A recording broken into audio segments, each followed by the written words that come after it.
Welcome to Wining and Dining with Jim White. It's the program devoted to introducing you to the people behind the flavors you love. And I've just got a room full of love here and great flavors. First of all, so pleased to have Patrick Escarret, the founder of Fabulous Le Madeleine, joining us all month long with our guests. Patrick, bonjour, bonjour. Bonjour, bonjour. I'm so glad to be with you. I am so glad. You're a great friend, and you love food. This is what is important. Okay, you really love it. And I have to work out. Liquid going with it. Yes, the liquid. Always the liquid. You'll have to tell stories about Patrick's love of liquid, the red liquid and the white liquid, of course. And I think you know where I'm going with this. It's called the red water. The red water. But Patrick, you're going to join us with each of our guests this month, and then we've got a special show devoted to you too. So lots of good projects that I know you've got working on. Thank you so much. I'm so glad to be here. And I'm so glad that our guests, Stephen Rogers and Allison Yoder, are with us. Good morning. You two look wonderful. Good morning. Thank you for having us. Yes, we're excited to be here. Yeah, so Fabulous Gemma and Little Sister Sachet. Does that kind of fit? Because I know it's a family affair. It is a family affair. Yes, there's two.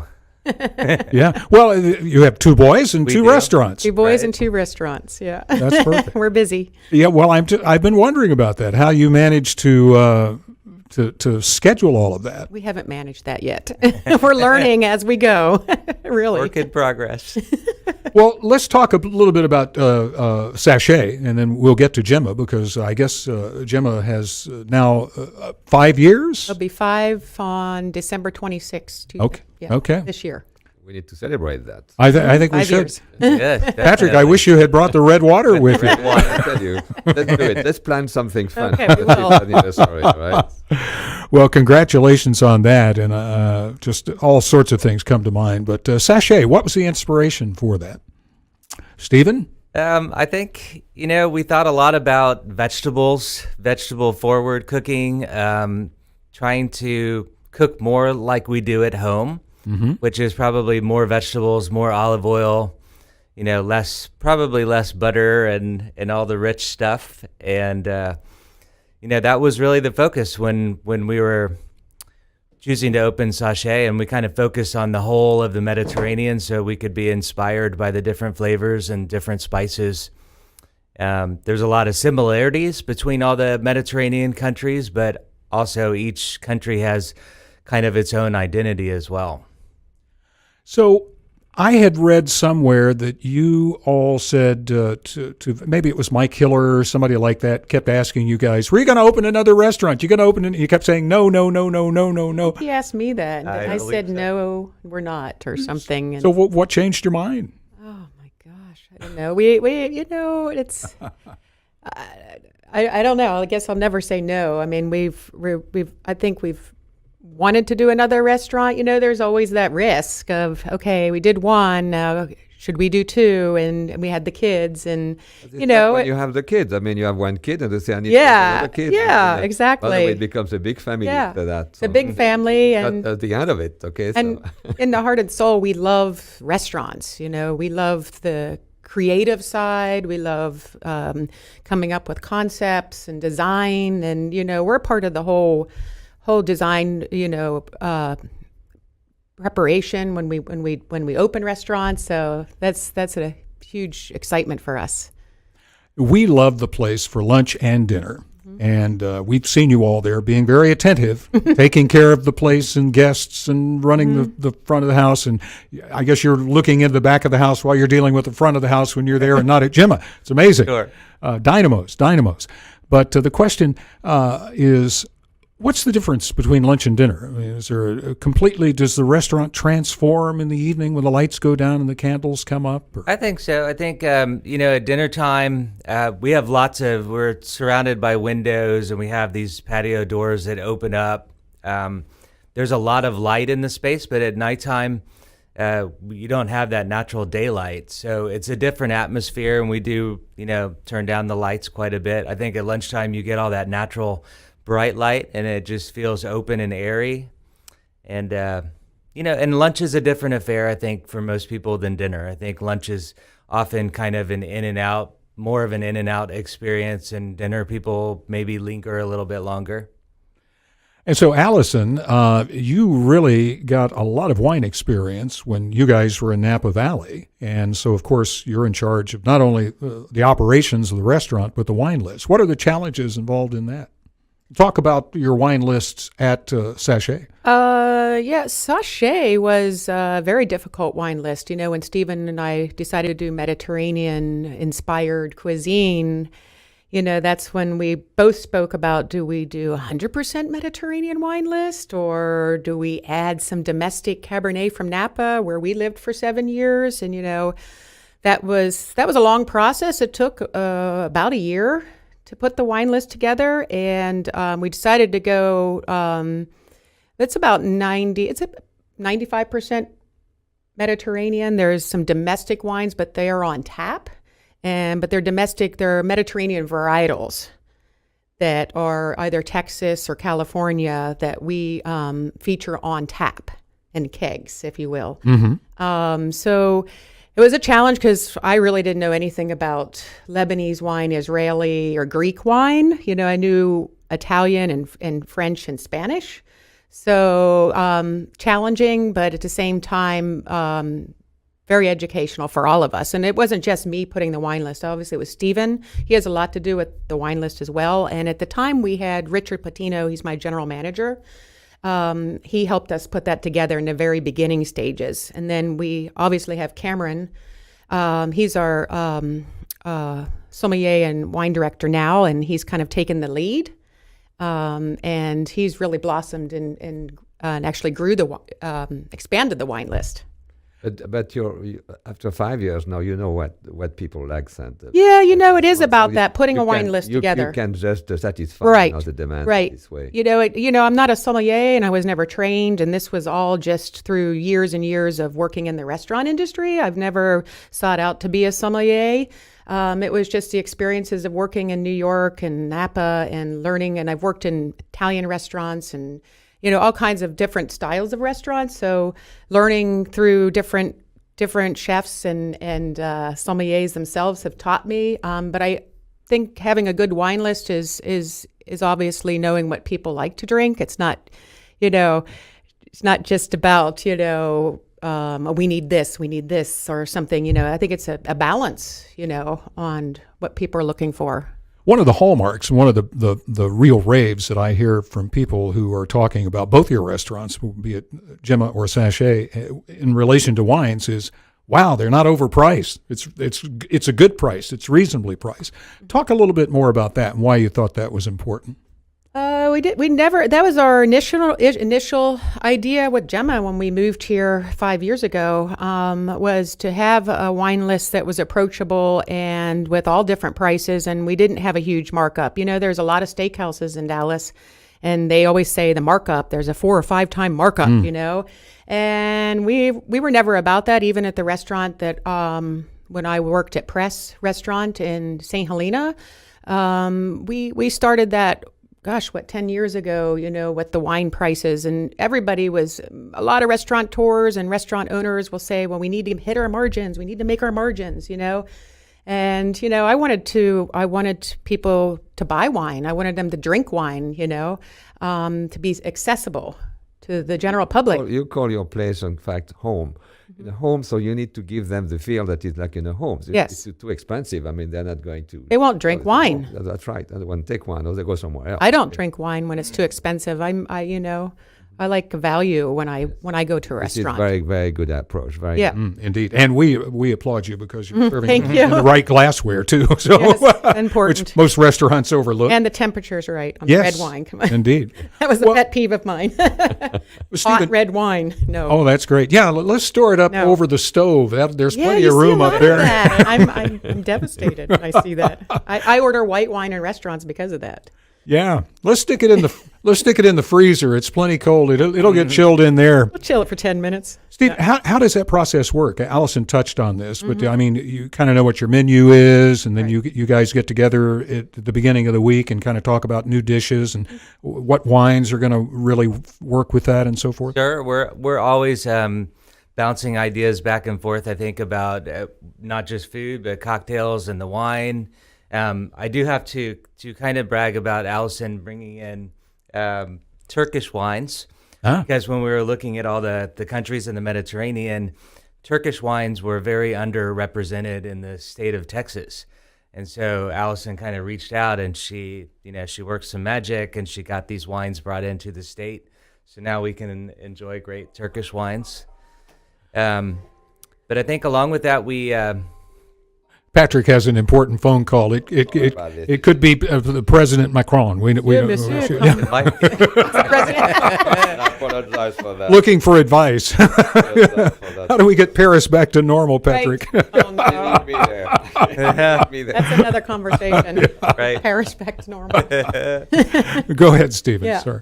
But yes, we do a lot of bouncing ideas off of each other and coming up with new specials and wine dinners, and that's part of the fun of running restaurants and opening restaurants. And Right. We That's just our- did that's our a Greek passion. wine dinner Sure. last week.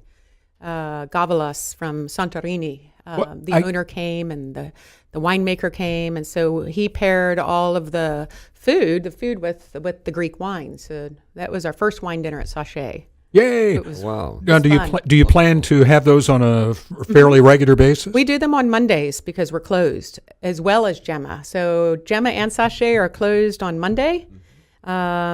That guarantees us some sanity as well, Stephen and I. No stress on Monday. And also we do special events or wine dinners. Which is all the stresses. yes, I just want more. More. Give I us bring more. more on to me. I love it. I would be bored if I didn't have anything going on. And I'm assuming all the information about these are going to be on your beautiful wine, Yeah. beautiful websites, or your beautiful wine Websites list. Yeah. And yeah. Now, I would like to say something about what Stephen just said. He's bragging about Allison. I love it. Okay, I love it. Because when you have, the husband who is bragging about his wife, that means a lot. Okay, the food, I'm sure, is superb. Okay, because It is. because everything is love about food. It is. Okay, the more we have love about food, the more it's the food it's beautiful. Yeah. Okay, and It tastes better too. And I tell you, I have a lot of respect for women because they are the one who most of the time they cook, okay, and most of the time they are the one who have a palate, to appreciate the great food. So this is wonderful. And most of the time, the great chefs of the world learn either from their mother or their grandmother. And I think your grandmother was a big inspiration for you, Right, Stephen. yes. Yeah. She was a great cook. Yep. So were you there at her apron string saying how much Granny? I do we-" was. Yeah. They lived 2 doors down from where I grew up, so it was a close walk to go visit grandmother, and she was always cooking, and I have a lot of fond memories of all the different desserts she would make around Christmas time, and she went all out. She would, no holds barred, really.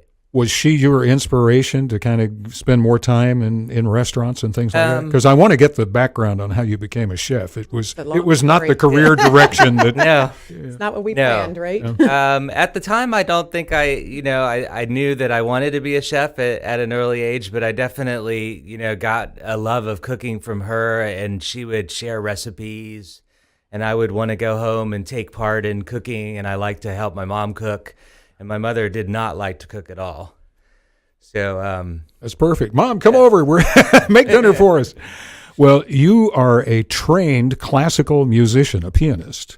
And right. so like most people, and by the way, Allison, let's brag on you too, an opera singer of great renown and talent. And the two of you, like most artists, were working in restaurants Yes. for a day job so that Yeah. you could support your love of music. And to Yeah. pay the rent. We lived in New York for almost 10 years and worked in restaurants and,